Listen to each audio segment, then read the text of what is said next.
जी जनाब, तो हम लोग यहाँ पे बात कर रहे थे कि भाई MVC ASP.NET MVC हमें प्रोवाइड करके देता है एक वेब एप्लीकेशन, और वेब एप्लीकेशन बनाने की एक टेक्नोलॉजी है बेसिकली।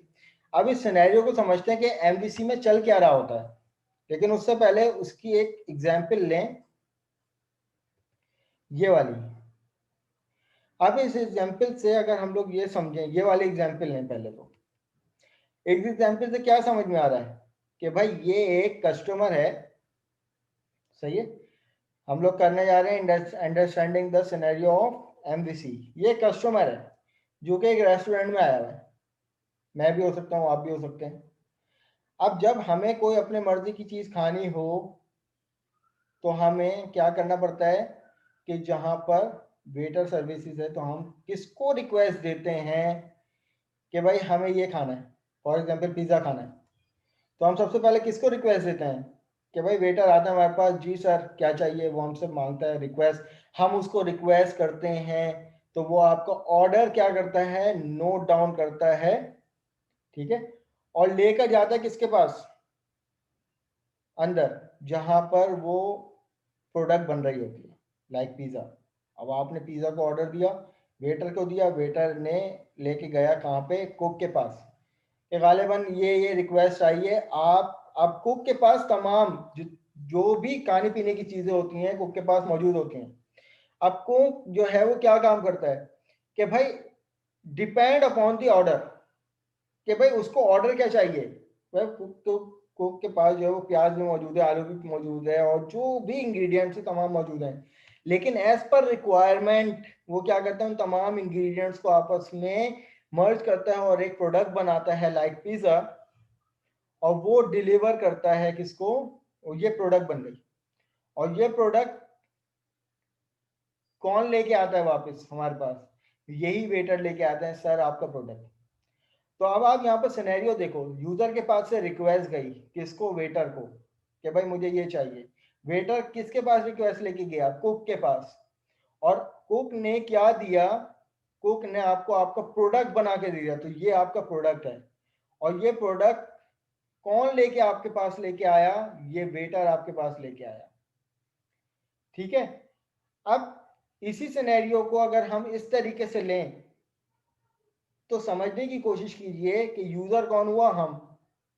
अब जो यूजर के पास से जो रिक्वेस्ट जाती है, यानी फॉर एग्जांपल कि हमने यूआरएल दिया www.google.com, यूआरएल देके जैसे इंटर प्रेस करते हैं ना, तो हम यूजर हैं और हमारे पास से एक रिक्वेस्ट जाती है, और वो रिक्वेस्ट जाती है कंट्रोलर को कि भाई फला फला यूआरएल दिया गया है। उस यूआरएल में आपने देखा होगा सेक्शन बने हुए होते हैं कि पहले आपका डोमेन होता है, उसके बाद फिर आपके कंट्रोलर का नाम होता है, ठीक है, कि फॉर एग्जांपल गूगल, फिर उसके बाद आपके पास कुछ पैरामीटर्स वगैरह होते हैं, तो स्लैश करके आपने देखा होगा यूआरएल हमारी ब्रेक हुई हुई होती है।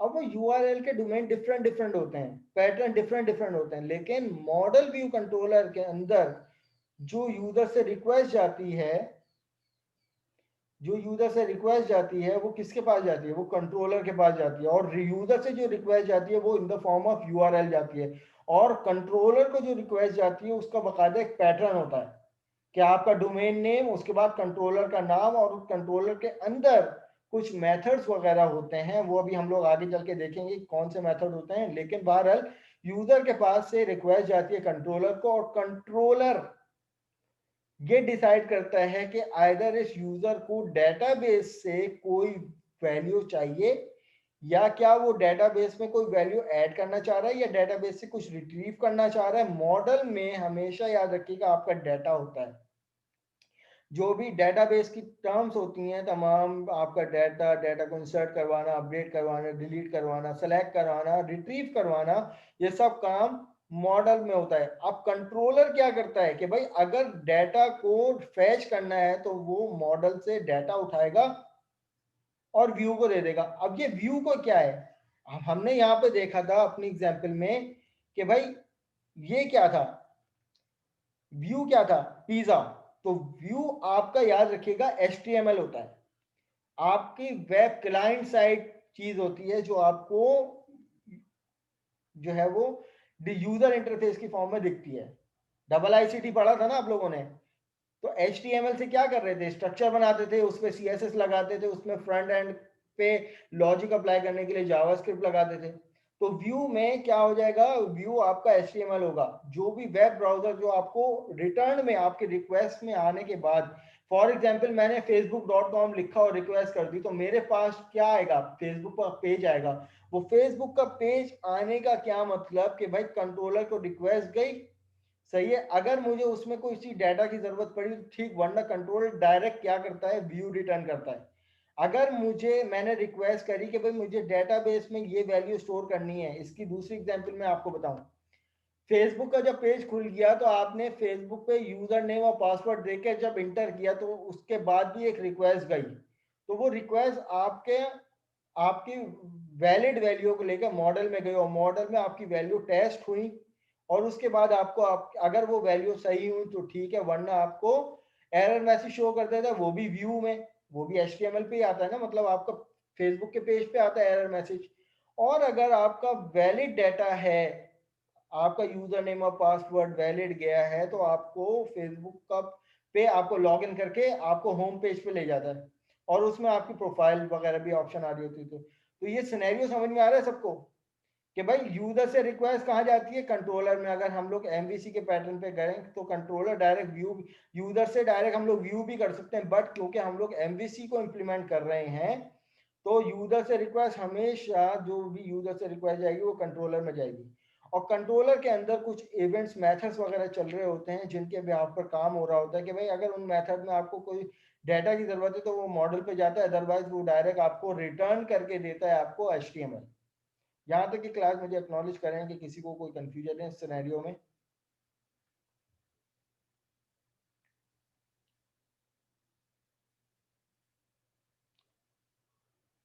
जी स्टूडेंट्स।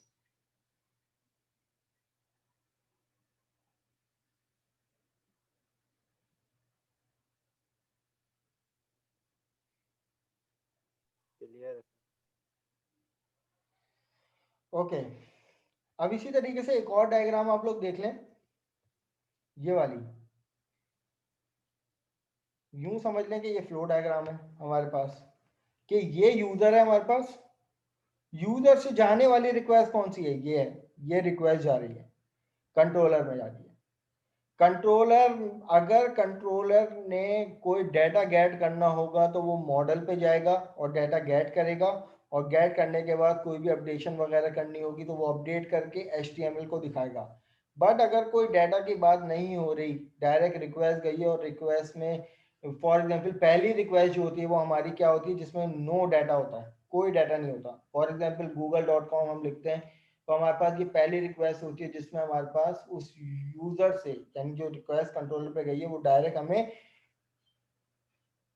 गूगल का पेज खोल देता है। फॉर एग्जांपल हम लोग अपने LMS पे URL डालते हैं LMS का, तो हमें ऑफिशियल वेबसाइट पे ले जाता है। तो उस वक्त कोई हम डाटा की बात नहीं करते, कोई यूजर नेम पासवर्ड की बात नहीं करते, डायरेक्ट जस्ट हम लोग URL पे रिक्वेस्ट देते हैं, तो वो कंट्रोलर के पास जाती है, कंट्रोलर डायरेक्ट हमें व्यू करवाता है। व्यू क्या होता है, आपका HTML होता है जिसको यूजर देख रहा होता है। तो आप यहाँ पे देखें, यूजर से रिक्वेस्ट गई, अगर कोई डाटा है उस रिक्वेस्ट में तो वो मॉडल पे जाएगा, डाटा को मॉडिफाई करेगा, और मॉडिफाई करने के बाद जो है, मॉडिफाई जरूरी नहीं है अपडेट, कि भाई कोई डाटा रिट्रीव भी करवा सकते हैं, यूजर नेम पासवर्ड को वैलिडिटी चेक करके इधर लॉग इन करवाना है तो वो भी यूजर व्यू पे करवाएगा मॉडल के बाद।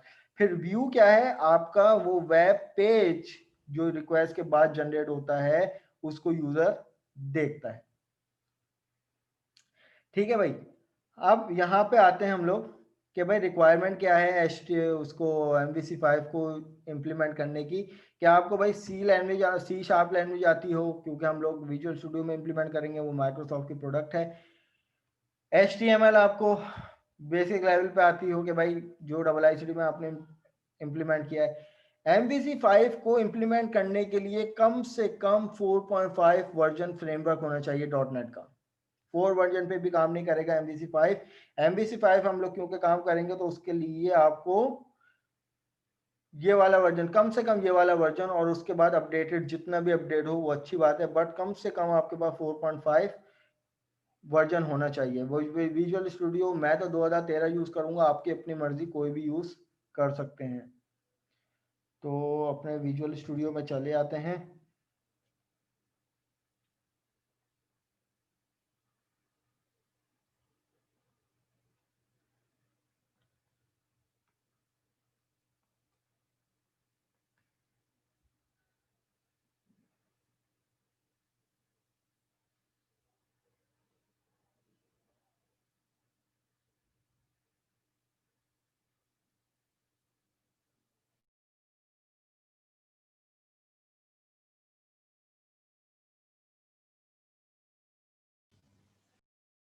ठीक है जनाब, तो अब यहाँ पर ये हमारे पास विजुअल स्टूडियो न्यू प्रोजेक्ट आप लोग करेंगे।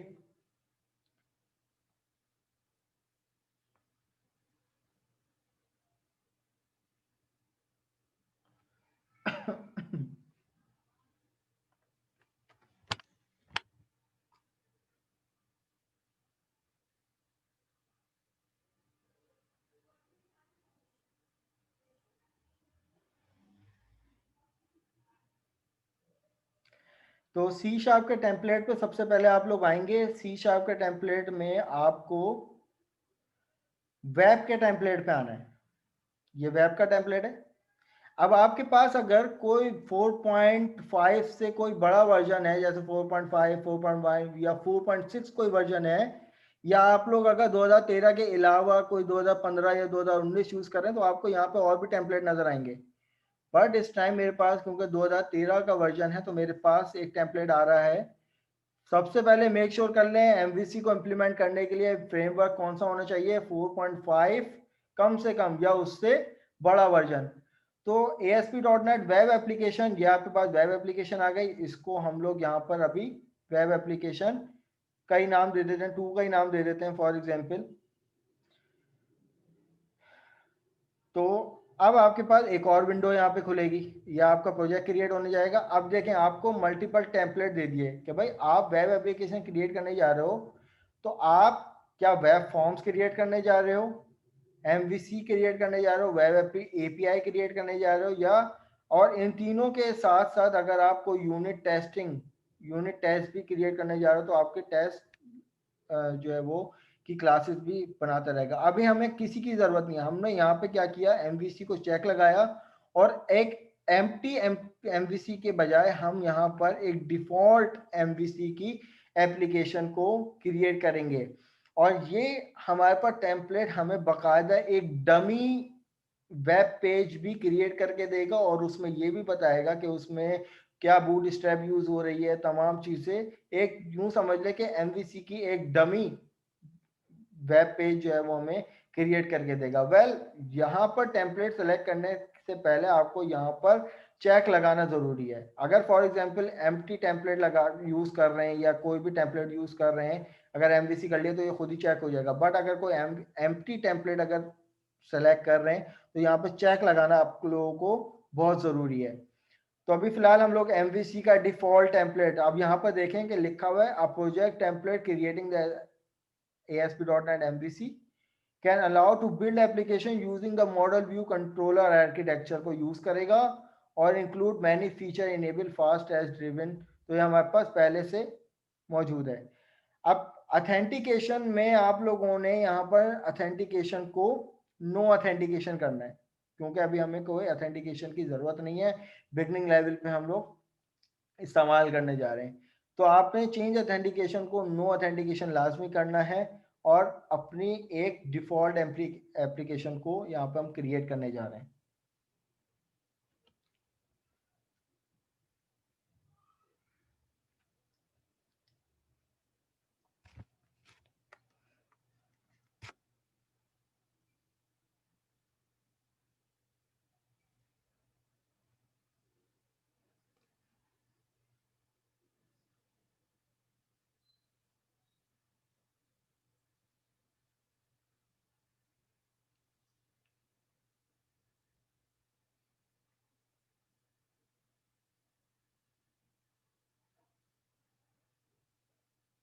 जी जनाब रैयान मिर्ज़ा, आपके सवाल का जवाब जो है वो मैं तकरीबन 2 या 3 लैब के बाद दे सकूंगा इस बात का जवाब, क्योंकि ये सिर्फ HTML नहीं है, ये बाकायदा C#MVC के पैटर्न पे हम HTML भी क्रिएट करेंगे अपनी मर्जी का।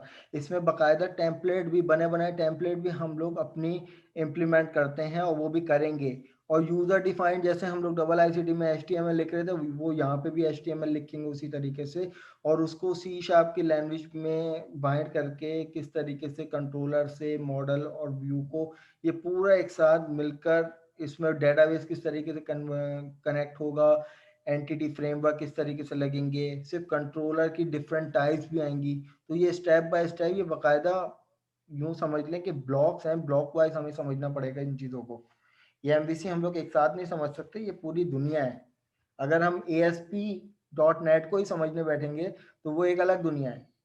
उसने एक फ्रेमवर्क हमें बना के दे दिया कि लो भाई अब MVC के डिजाइन पैटर्न को यूज करो। अच्छा जनाब, अब यहाँ पर हमारे पास जब हमने डिफ़ॉल्ट MVC की एप्लीकेशन को, वेब 2 एप्लीकेशन को क्रिएट किया, तो आपके पास यहाँ पर नज़र आ रहे हैं मल्टीपल फोल्डर। अब हमें ये कन्फ्यूजन हो रही है कि ये हमने तो बात यहाँ पर सिर्फ MVC की थी कि भाई कंट्रोलर चलो C आ गया, मॉडल आ गया चलो M आ गया, व्यू आ गया चलो V आ गया, MVC बन गया, लेकिन बाकी सारे फोल्डर किस काम के हैं? सही है। अच्छा, यहाँ पर सवाल आया है किनका, मोहम्मद हुजैफा। जी जनाब, 4 में आपका MVC 5 वर्जन इस्तेमाल नहीं हो सकता। आपको या तो 2010 में फ्रेमवर्क इंस्टॉल कर लो, या तो 2013 पे आ जाओ।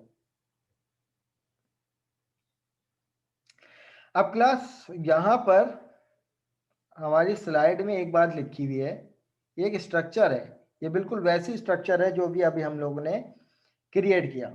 अब आप यहाँ पे देखें वही सारे फोल्डर आ रहे हैं, वेब एप्लीकेशन 1 और इसी तरीके से app data, app start, content, ये फोल्डर क्या हैं। जब तक कि आपको ये तमाम फोल्डर के बारे में नहीं पता चलेगा कि फोल्डर क्या हैं, तब तक कि आपकी कंडीशन बिल्कुल इस तरीके से रहेगी कि but you said only model view controller, तो फिर बाकी फोल्डर क्या हैं। सही है, बिल्कुल इस तरीके से हम लोग का हिसाब किताब रहेगा। तो स्टेप बाय स्टेप जो है वो तमाम इनको समझते हुए चलेगी कि भाई इन फोल्डर का काम क्या है। तो सबसे पहले यहाँ पर ये फोल्डर नजर आ रहा है ऐप डाटा का। सही है, तो ऐप डाटा के बारे में यहाँ पे क्या लिखा हुआ है कि all data which is required for read write into application. App data का मतलब ये होगा कि जो भी एप्लीकेशन में डाटा यूज हो रहा होगा, चाहे वो रीड के लिए हो, राइट के लिए हो, जो भी हो, वो तमाम किस में आएगा, इस फोल्डर में आएगा। इसी तरीके से हमारे पास दूसरा जो फोल्डर है वो कौन सा है, एप्लीकेशन स्टार्ट का। अब एप्लीकेशन स्टार्ट में के अंदर भी हमारे पास कुछ सब फोल्डर होते हैं, जैसे bundle configuration, filter configuration, route dot config. तो इसके बारे में यहाँ पे क्या लिखा हुआ है कि भाई ये हमारे पास वो फोल्डर होता है जिसके अंदर पूरी एप्लीकेशन का रूट डिफाइन होता है। सही है, रूट यानी पूरा फ्लो स्ट्रक्चर डिफाइन होता है। क्या फॉर एग्जांपल अगर हम इसकी बात करें तो ये पूरी एप्लीकेशन है, MVC का फ्रेमवर्क है, इसके अंदर जो पूरा रूट है इसका वो डिफाइन होता है किसके अंदर, वो हमारे पास इस फोल्डर के अंदर डिफाइन होता है कि like route dot config file हो गई, बंडल कॉन्फ़िगरेशन में हमारे पास तमाम जेसन्स वगैरह आ जाती हैं, ETC। फिर हमारे पास कंटेंट का एक फोल्डर होता है, जैसे कि यहाँ पर ये वाला कंटेंट का फोल्डर है। कंटेंट में जितने भी आपके पास कंटेंट से मुराद ये है कि ये, अब जैसे कि मैं फिलहाल अभी कुछ नहीं करता, अपनी एप्लीकेशन को जस्ट स्टार्ट करता हूँ। सही है, ये डू डॉट कॉन्फिग थी, मैं इसको क्लोज कर देता हूँ। मैंने अभी ना तो यहाँ पे कोई कोड लिखा है ना कुछ लिखा है, मैंने जस्ट अपनी एप्लीकेशन को स्टार्ट किया है। और यहाँ पे आपको नजर आ रहा होगा कि जब मैंने स्टार्ट किया तो यहाँ पे जो भी आपके ब्राउजर्स होंगे आपके पास इंस्टॉल हुए होंगे, उन ब्राउजर्स पे ये चला देगा। कि जैसे कि मैं अभी गूगल क्रोम था मेरे पास इंस्टॉल हुआ था, तो इसके पास यहाँ पर खुद ही ये गूगल क्रोम जो है वो स्टार्ट की, जब हम लोग रन करते हैं अपनी एप्लीकेशन को, उसके ड्रॉप डाउन में ऐड कर लेगा। अब देखते हैं क्लास, यहाँ पर अपनी एप्लीकेशन को जस्ट हमने रन किया है।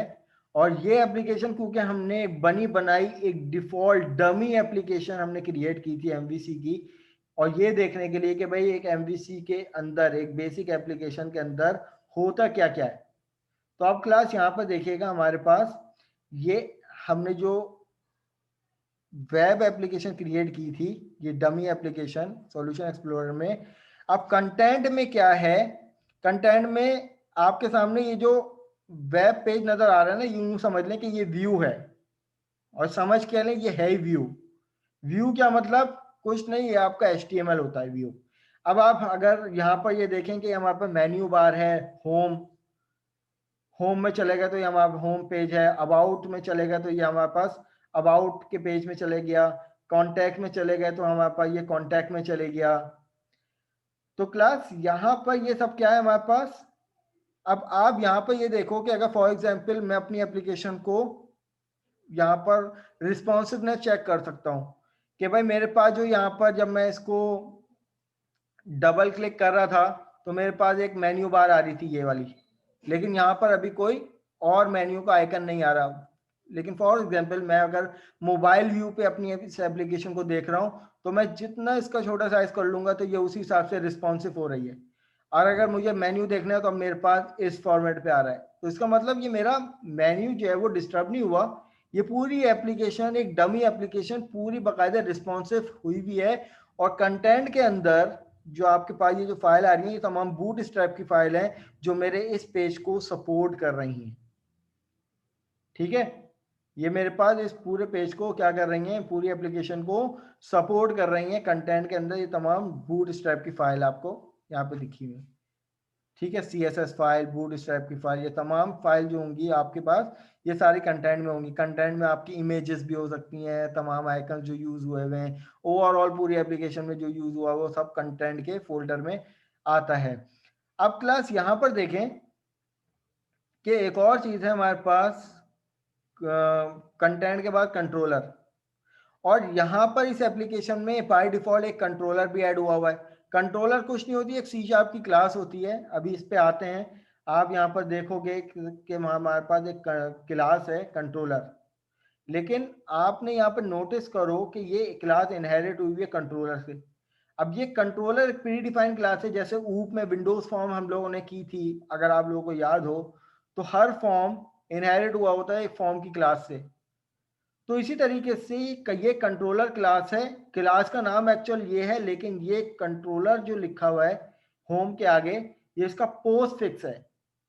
प्रीफिक्स क्या होता है, किसी भी नाम से पहले कुछ लिखा हुआ हो या नाम के बाद कुछ लिखा हुआ हो जो फिक्स हो, वो क्या है हमारे पास, पोस्ट फिक्स। जो भी कंट्रोलर बनाएंगे आप लोग, जो भी कंट्रोलर बनाएंगे, कंट्रोलर का नाम सिर्फ इतना होगा। अब कोई भी नाम हो सकता है लेकिन उसके बाद कंट्रोलर लिखना आप पे वाजिब है। तो ये पोस्ट फिक्स है बेसिकली कंट्रोलर क्लास का। कंट्रोलर क्लास कौन सी है, होम। अब उसके अंदर आप यहाँ पे देखें कुछ मेथड्स बने हुए हैं जो कि रिटर्न कर रहे हैं। क्या रिटर्न कर रहे हैं, व्यू रिटर्न कर रहे हैं। ये एक अलग व्यू है, ये एक अलग व्यू है, ये एक अलग व्यू है। व्यू क्या मतलब, मैं इस तरीके से बता दूं, जैसे मैं अबाउट को क्लिक कर रहा हूं तो ये मुझे अबाउट का HTML जनरेट कर रहा है। व्यू का मतलब क्या है, HTML। कॉन्टैक्ट पे क्लिक कर रहा हूं तो ये मेरे पास कॉन्टैक्ट का HTML यानी व्यू क्लिक वो कर रहा है, रिटर्न कर रहा है। होम पे जा रहा हूं तो ये मुझे होम पेज रिटर्न कर रहा है। तो कंट्रोलर के पास रिक्वेस्ट जा रही है क्लास। पहली रिक्वेस्ट क्या हुई, जिसने जिसने मुझे क्या दिया कि कंट्रोलर ने सबसे पहले मुझे होम पे गया, होम पे जाने के बाद इसने मुझे सिर्फ ये रिटर्न किया। अब ये कैसे पता चलेगा कि यही क्यों रिटर्न किया। क्लास हमारे पास इधर जाकर सॉल्यूशन एक्सप्लोरर में, ये तो कंट्रोलर हो गया, कंट्रोलर भी हम लोग बनाएंगे। कंट्रोलर पे बकायदा पूरी एक क्लास है हमारी। ठीक है, तो कंट्रोलर क्या होते हैं, जिसमें यूजर की रिक्वेस्ट कंट्रोलर्स को जाती है और कंट्रोलर के अंदर कुछ मेथड होते हैं जो रिक्वेस्ट के बिहाफ पर क्या कर रहे होते हैं, रिटर्न कर रहे होते हैं। तो अब इसके बाद नेक्स्ट फोल्डर हमारे पास क्या होता है, फॉन्ट का। कि फॉन्ट का फोल्डर कौन सा है भाई, ये रहा फॉन्ट का फोल्डर। फॉन्ट के फोल्डर में क्या चीज़ आ गई, तमाम आपके पास जो भी फॉन्ट वगैरह यूज हो रहे हों, सही है, जो भी आइकन वगैरह यूज हो रहे हों। तो ये फॉन्ट में क्या लिखा हुआ है, these are some custom font which are use by Bootstrap. जो बूट स्ट्रैप में जो वहाँ पे फॉन्ट जो आपके सामने बाकायदा नज़र आ रहे हैं पूरा फॉन्ट वगैरह, ये तमाम बूट स्ट्रैप के फॉन्ट हैं जो कि फॉन्ट के फोल्डर में ऐड किए जाते हैं। मॉडल अभी कोई क्लास नहीं है क्योंकि यहाँ पे अभी कोई डेटाबेस यूज़ नहीं हुआ। मॉडल में डेटाबेस की कहानी होती है, डेटाबेस की तमाम जो भी, जैसे कि हमने ये डेटाबेस क्रिएट किया है, इसमें जो टेबल के जो कॉलम के नेम आ रहे हैं, ये एज अ प्रॉपर्टी के तौर पर मॉडल क्लास में यूज़ होते हैं। और मॉडल क्लास का क्या मतलब ये है कि अगर आपने यहाँ पर देखा कि हमारे पास एक टेबल क्रिएट हुआ है डिपार्टमेंट, तो मॉडल के अंदर बाकायदा डिपार्टमेंट के नाम से एक क्लास होगी सी शार्प की। और जो टेबल के अंदर यहाँ पे ये टेबल मौजूद, कॉलम मौजूद है, तो वहां पे बाकायदा प्रॉपर्टीज मौजूद होंगी, प्रॉपर्टी दिस, प्रॉपर्टी हेड। इसी तरीके से स्टूडेंट की मॉडल क्लास होगी, स्टूडेंट की एक प्रॉपर्टी होगी स्टूडेंट आईडी नेम। तो मॉडल क्लास के अंदर हम एक काम और करते हैं कि जो भी तमाम वैलिडेशंस आती हैं कि भाई हमने आईडी को इंटीजर रखना है, नेम में स्ट्रिंग आना चाहिए, वॉट एवर यू वांट, ये तमाम मॉडल्स में आता है। ठीक है, तमाम वैलिडेशन मॉडल में भी आती हैं। तो मॉडल के बारे में भी लिखा हुआ है, this folder has all the models, तमाम मॉडल क्लासेस। स्क्रिप्ट का एक फोल्डर है, स्क्रिप्ट का एक फोल्डर है जिसमें आपके पास तमाम जे क्यूरी, बूट स्ट्रैप, जावा स्क्रिप्ट की फाइल तमाम होती हैं, जे क्यूरी की फाइल होती हैं। और जो जो तमाम जो इस एमवीसी की एक पूरी रिस्पॉन्सिव वेब एप्लीकेशन को ज़रूरत थी, आपको फ्रंट एंड पे रहते हुए तमाम चीज़ों की जावा स्क्रिप्ट जो जो चाहिए और जो जो बूट स्ट्रैप रिस्पॉन्सिव के लिए चाहिए, वो तमाम क्या होती हैं, उन सब की स्क्रिप्ट के फोल्डर में मौजूद होती है। तो स्क्रिप्ट के बारे में क्या लिखा हुआ है, script here you put all the script of the application. Finally view हमारे पास क्या है, view you put all the view HTML code. View कुछ नहीं है, हमारे पास HTML कोड है। अब आपके पास ये वाला जो पेज नजर आ रहा है कि फॉर एग्जांपल मैं चाहता हूँ इस एप्लीकेशन नेम की जगह मैं अपना नाम लिख दूं, तो मैं क्या करूंगा कि भाई अपने पास व्यू में जाता हूं, तो हमारे पास दो व्यू हैं। एक हमारे पास होम में, अगर ये जो भी हमारे पास कंट्रोलर कौन सा था, ये था। अब ये कंट्रोलर, अगर मैं इस कंट्रोलर क्लास में जाता हूं, तो ये मुझे 3 HTML जनरेट कर रहा है। एक ये कर रहा है इंडेक्स, एक कर रहा है अबाउट, ये मेथड है, और एक है कॉन्टैक्ट का। तो व्यू जब क्रिएट करते हैं तो मॉडल के अंदर राइट क्लिक करके हम लोग व्यू क्रिएट करते हैं और ऐड ऐड करते हैं हम लोग। फॉर एग्जांपल अभी क्योंकि स्टार्टिंग पोजीशन पे, रनिंग पोजीशन पे, तो मेरे पास ऐड का ऑप्शन नहीं आ रहा। बट व्यू क्या है मेरे पास कि यहाँ पर जाएंगे, ये मेरे पास कंट्रोलर है, इस कंट्रोलर के अंदर ये तमाम HTML है जो मुझे इस कंट्रोलर ने दिए हैं। ये पेज पे क्या नजर आ रहा है, होम, अबाउट, कॉन्टैक्ट, ये 3 अलग अलग पेज है ना। ये कॉन्टैक्ट का अलग पेज है, ये अलग व्यू है इसका मतलब। अबाउट का अलग पेज है, अबाउट का अलग व्यू है। होम का अलग पेज है, होम का अलग व्यू है। तो ये मेरे पास जब मैं इस पे क्लिक करूंगा अबाउट पे, तो ये मुझे HTML का पेज पे ले जाएगा। ये है हमारे पास तमाम ये HTML। अब मैं अगर यहाँ पे अबाउट का पेज दिखाऊं आपको, तो अबाउट के पेज में क्या है, सिर्फ आपके पास एक हेडिंग है और ये भी हेडिंग साइज है, ये आपका पैराग्राफ साइज है।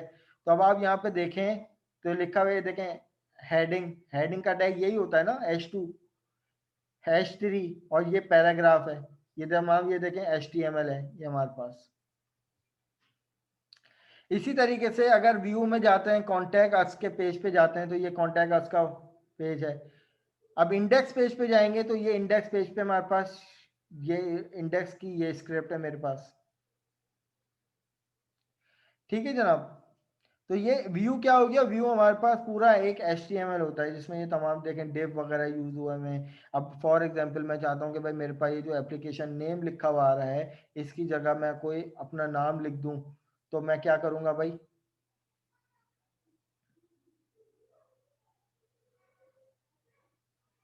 अपनी एप्लीकेशन को स्टॉप करते हैं। तो ये मेरे पास ये आ गया इंडेक्स का। हम्म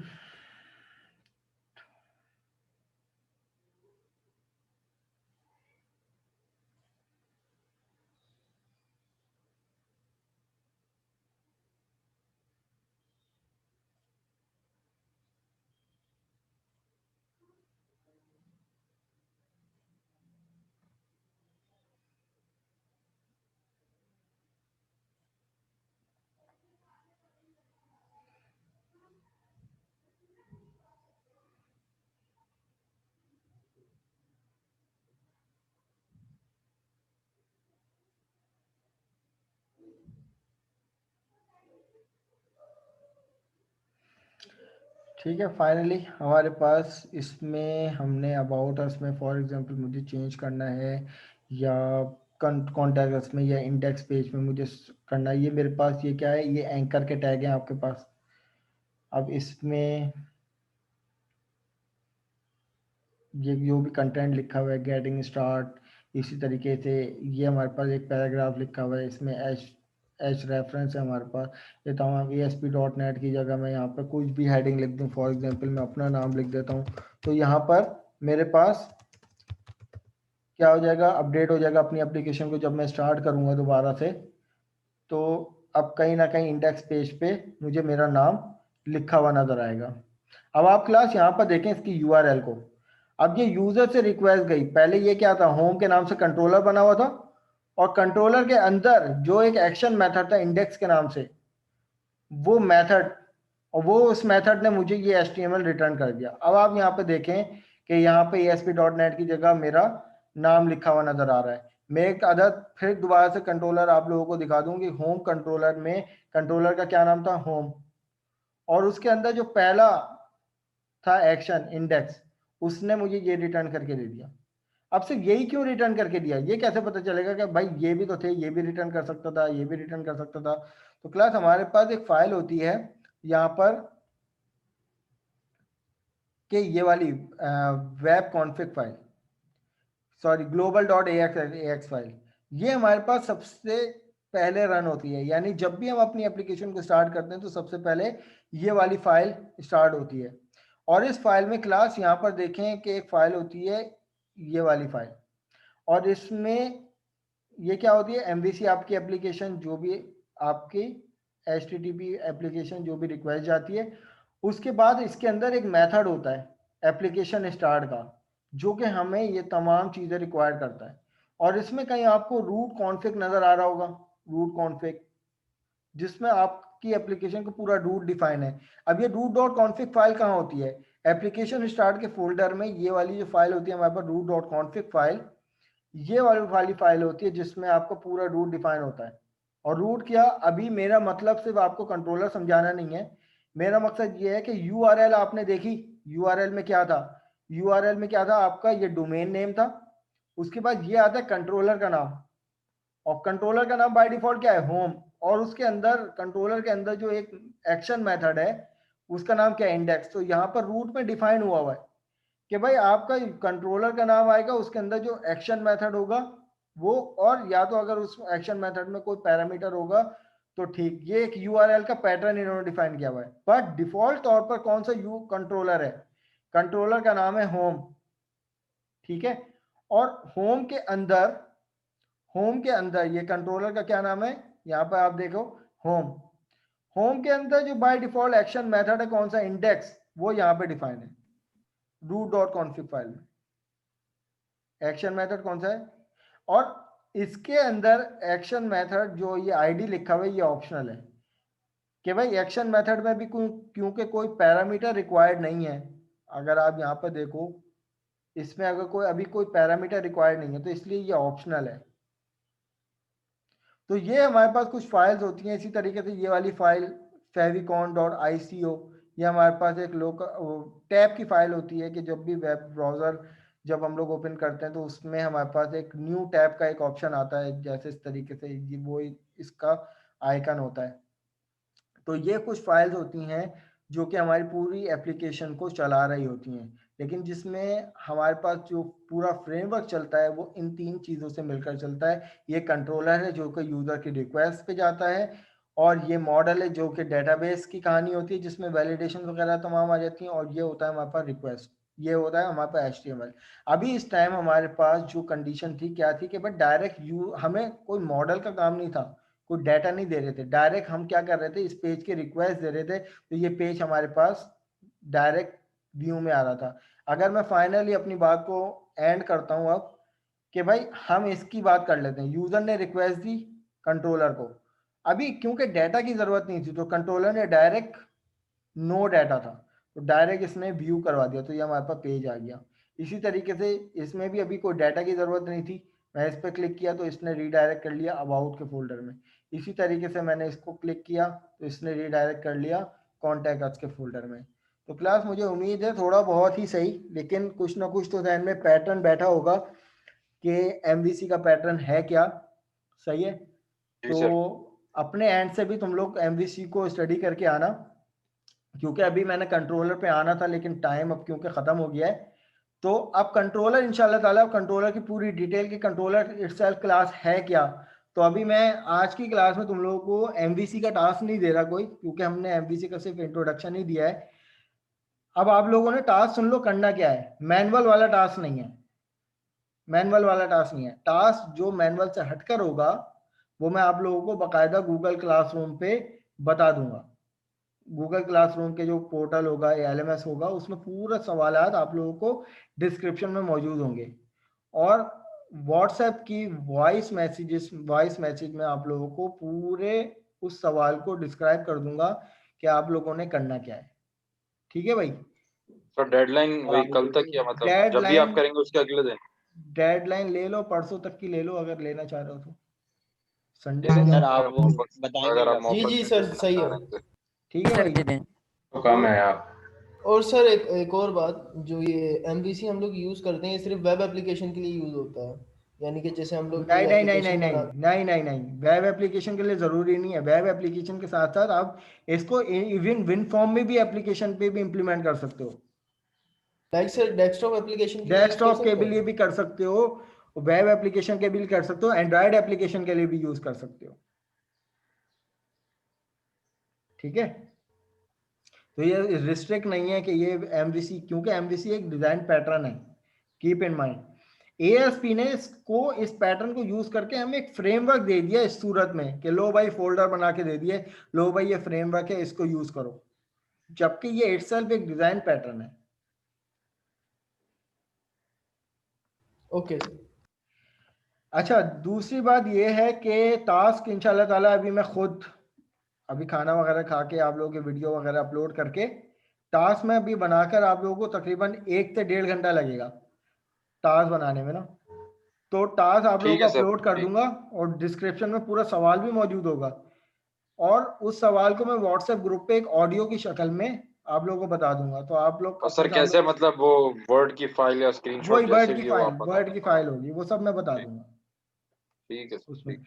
ठीक जी है, सर, अभी ठीक है। क्योंकि टाइम एंड हो गया, आप लोग लीव कर सकते हो इंशाल्लाह ताला। सर मिलते हैं, अटेंडेंस?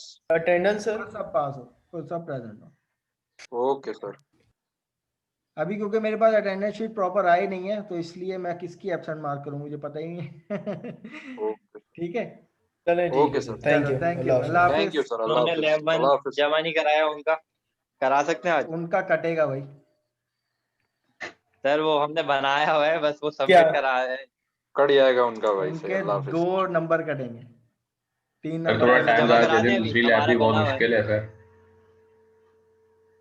दिया तो है, संडे को रात तक के जमा करवा दो, चलो मंडे को जमा करवा दो रात तक। चलें, ये सही है सर। ठीक है सर, ये ठीक है। और बोलो। बस सर, डन है बहुत सर, डन शुक्रिया है। सर, मोहब्बत बस आपकी। सर, थैंक यू सर, खाना अल्लाह वाना हाफिज। खाएंगे। चलो जी, अल्लाह बाय हाफिज। सर, बिरयानी अल्लाह खानी हाफिज है सर। बस। ओके सर, अल्लाह।